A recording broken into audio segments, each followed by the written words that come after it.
যিনি থাকেন আলোতে, যিনি থাকেন আঁধারে, যিনি থাকেন কোলাহলে, যিনি থাকেন নিস্তব্ধতায়, যিনি থাকেন শিশুদের নিষ্পাপ হাসিতে, যিনি থাকেন সাধুদের রুদ্রাক্ষে, অন্ধের জ্যোতি তিনি, খোঁড়ার লাঠি তিনি, জন্ম মৃত্যু জীবন যৌবন, সূর্য চন্দ্র গ্রহ নক্ষত্র, এই সমগ্র ব্রহ্মাণ্ডে জীবন মৃত্যু চক্রে সর্বদা উনিই বিদ্যমান। উনিই হলেন জগতের নাথ প্রভু শ্রী জগন্নাথ। উড়িষ্যা জগন্নাথ ধামের জন্য বিখ্যাত। প্রতি বছর হাজার হাজার লাখ লাখ দর্শনার্থী প্রভু জগন্নাথকে দর্শন করতে পুরীতে আসেন এই রথের সময়। কিন্তু পুরীতে এই জগন্নাথ সংস্কৃতি শুরু হলো কিভাবে? এর পেছনে রহস্যটা কি? আসুন আজকে জেনে নিই জগন্নাথের আবির্ভাব কাহিনী। কথিত আছে মধ্য ভারতে ইন্দ্রদম্নু নামে এক রাজা ছিলেন। ওনার রাজধানীর নাম ছিল অবন্তী। উনি ভগবান বিষ্ণুর খুব বড় ভক্ত ছিলেন। তো একবার রাজসভায় এক ঋষিমশাই এসে রাজাকে জানান যে রাজামশাই, ভগবান বিষ্ণু নীল মাধব নামে উড়িষ্যায় পূজিত হচ্ছেন, কিন্তু কোন স্থানে পূজিত হচ্ছেন সেটা আপনাকে খুঁজে বার করতে হবে। এই কথা শুনে মহারাজ ইন্দ্রদম্নু খুব আনন্দিত হলো এবং যে মুখ্য পূজারী ছিলেন তার ভাই বিদ্যাপতিকে আদেশ করলেন সেই স্থানটি খুঁজে বার করার জন্য। এরপর বিদ্যাপতি গুপ্তচরের দ্বারা জানতে পারেন যে শবরদের মুখ্য পুরোহিত বিশ্বা বসু কোনো এক গুপ্ত স্থানে নীল মাধবকে পুজো করেন। এই কথাটি জানতে পেরে বিদ্যাপতি করজোড়ে মিনতি করতে থাকেন বিশ্বা বসুর কাছে সেই স্থানটি দেখানোর জন্য, কিন্তু বিশ্বা বসু কিছুতেই রাজি হন না সেই স্থানটি দেখানোর জন্য। এরপর থেকে বিদ্যাপতি ওই গ্রামেই বসবাস করতে শুরু করেন এবং কিছুদিন পর বিশ্বা বসুর কন্যা ললিতাকে বিয়ে করেন, অর্থাৎ ওরা বিদ্যাপতির সঙ্গে ললিতা বিবাহ বন্ধনে আবদ্ধ হন। এরপর ললিতার জোড়াজুড়িতে বিশ্বা বসু রাজি হয়ে যান বিদ্যাপতিকে সেই গুপ্ত স্থানটি দেখানোর জন্য যেখানে তিনি নীলমাধবকে পুজো করেন। কিন্তু বিশ্বা বসুর একটি শর্ত ছিল, সেই শর্ত হলো নীলমাধবকে দেখাতে পারবেন উনি যে স্থানে উনি পুজো করেন, কিন্তু বিদ্যাপতিকে তার জন্য চোখ বেঁধে সেই স্থানে যেতে হবে।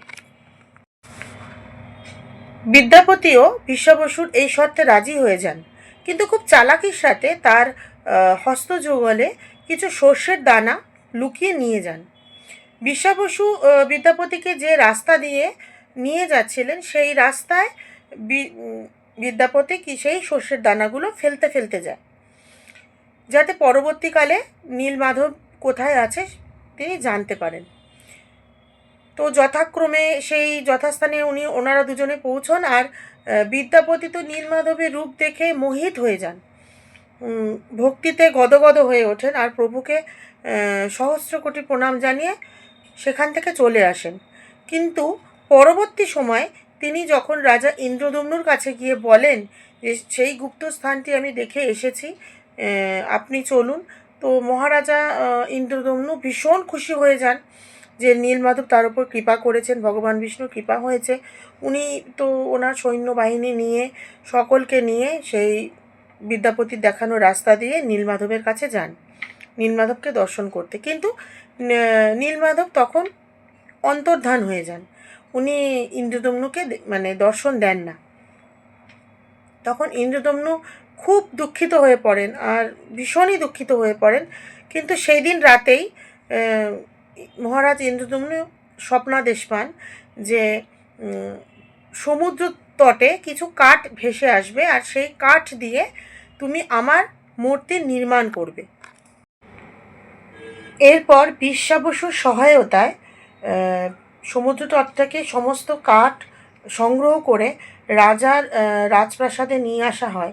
কিন্তু তারপরও আরেকটি সমস্যা দেখা দেয় যে এরপর রাজা রাজপ্রাসাদে আসার পর কাঠগুলো নিয়ে আসার পরে মূর্তি গড়ার জন্য কোনো কারিগর পাওয়া যাচ্ছিল না। কিন্তু মূর্তি তো গড়তেই হবে, তখন দেবতাদের কারিগর বিশ্বকর্মাদেব নিজে থেকে একজন বৃদ্ধ বেশে আসেন আর বলেন যে আমি প্রভু জগন্নাথ, বলভদ্র আর সুভদ্রা রানীর মূর্তি গঠন করে দেব, কিন্তু আমার একটা শর্ত আছে। কি শর্ত? না, আমি মূর্তি গঠন করব, 21 দিনের মধ্যে গঠন করব, কিন্তু এই 21 দিন দরজা বন্ধ থাকবে, দরজায় কেউ কখনো আমাকে ডিস্টার্ব করতে পারবে না, মানে কোনো রকমভাবে তাকে সব মানে বিরক্ত করা যাবে না, সে তার মতো কাজ করবে, 21 দিনের মধ্যে মূর্তি গঠন হয়ে যাবে। তো এইরকমভাবে কাজ চলছে। ইন্দ্রদম্নু আর রানী গুন্ডিজা প্রায় কান পেতে শোনেন যে ভেতর থেকে এরকম মূর্তি গড়ার ঠক ঠক শব্দ হচ্ছে। তো ওরা শুনে ডিস্টার্ব করেন না ওই কারিগরকে, ওনারা চলে যান। কিছুদিন পর ওই শব্দটা না বন্ধ হয়ে যায়। তখন প্রায় 3 দিন এরকম শব্দ বন্ধ হয়ে যাওয়ার পর মহারানী গুন্ডিজা একটুখানি মায়া হয় যে বৃদ্ধ মানুষ কি করছে ভেতরে, কিছু হয়ে গেল নাকি, একটু মায়া বশবর্তী হয়ে উনি মহারাজকে বলেন যে সেপাহীদের বলো একবার খুলে দেখতে যে বৃদ্ধ মানুষটা কি করছে ভেতরে। তো মহারাজের একটু অনিচ্ছা থাকলেও রানীর কথা ফেলতে পারেন না, এবং তারপর যেই মুহূর্তে দরজা খোলা, তো দেখছে দরজা খুলে জগন্নাথ, বলভদ্র, সুভদ্রা রানীর মূর্তি তো রয়েছেই, অসম্পূর্ণ অবস্থায় রয়েছে, আর সেই মূর্তিকার যিনি মূর্তি গড়ছিলেন তিনি ভেতরে কোথাও নেই। তো তারপর থেকে প্রভু জগন্নাথের মূর্তি ওই রকম অসম্পূর্ণ অবস্থাতেই পূজিত হয়। কথিত আছে যে ছিল এক শবরের হাটে কৃষ্ণলীলার সময়, দ্বাপর যুগের যখন অবসান হয় সেটা একটা শবরের হাতেই অবসান হয়েছিল। অর্থাৎ কলিযুগে আরেক শবর বিশ্বাবসুর হাতেই কলিযুগের সূচনা হয়।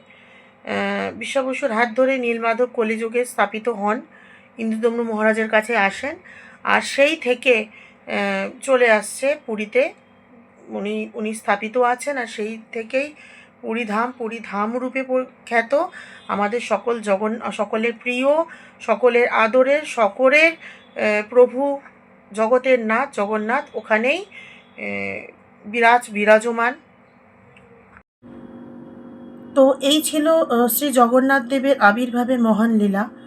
ভগবানকে শুধু আন্তরিক ভক্তির দ্বারাই লাভ করা সম্ভব, কখনোই জাতি বা ধর্ম বা বর্ণবিদ্বেষে ভগবানকে লাভ করা সম্ভব নয়, কারণ ভগবান সবার। ভগবান এই রথের দিনে ভক্তের টানে, ভক্তের ভালোবাসার টানে পথে নেমে আসেন ভক্তকে দর্শন দিতে। এই বিশ্বব্রহ্মাণ্ডে বোধহয় জগন্নাথ দেবী একমাত্র ভগবান যিনি রাস্তায় বেরিয়ে এসে পথে নেমে যান ভক্তের টানে, ভক্তকে আলিঙ্গন করার জন্য, ভক্তকে দর্শন দেওয়ার জন্য।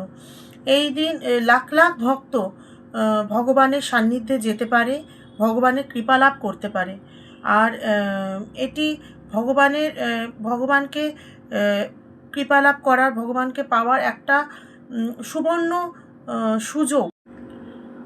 শবর ভক্ত বিশ্বাবসুর মাধ্যমে ভগবান শ্রী জগন্নাথ দেব আবার ফিরে এসেছেন এই যুগে ভক্তদের মাঝে। ভগবান কখনোই ভক্তকে ত্যাগ করেন না, তিনি বারবার ভক্তের টানে, ভক্তের ভালোবাসার টানে ভক্তর কাছে ফিরে আসেন, ভক্তকে কৃপা করেন। তো এই রথের দিনে জগন্নাথের কৃপা সকল ভক্তদের ওপর বর্ষিত হোক। সকল ভক্তরা সবাই একসাথে বলে ওঠো, জয় জগন্নাথ, হরে কৃষ্ণ।